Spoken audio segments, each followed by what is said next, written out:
friends, let's learn how to convert decimal to fractions.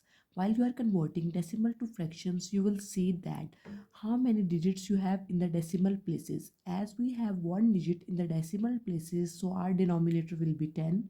Here we have two digits in the decimal places, so we have 100 in the denominator. And here in this number, we have three digits in the decimal places, so our denominator will be 1000.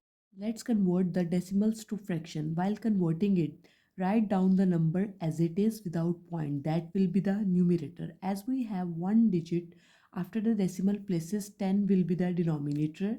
Here in this number, 875 will be the numerator. As we have two digits in the decimal places, 100 will be the denominator, and in this number the numerator will be 1456 and the denominator will be 1000 because we have three digits in the decimal places.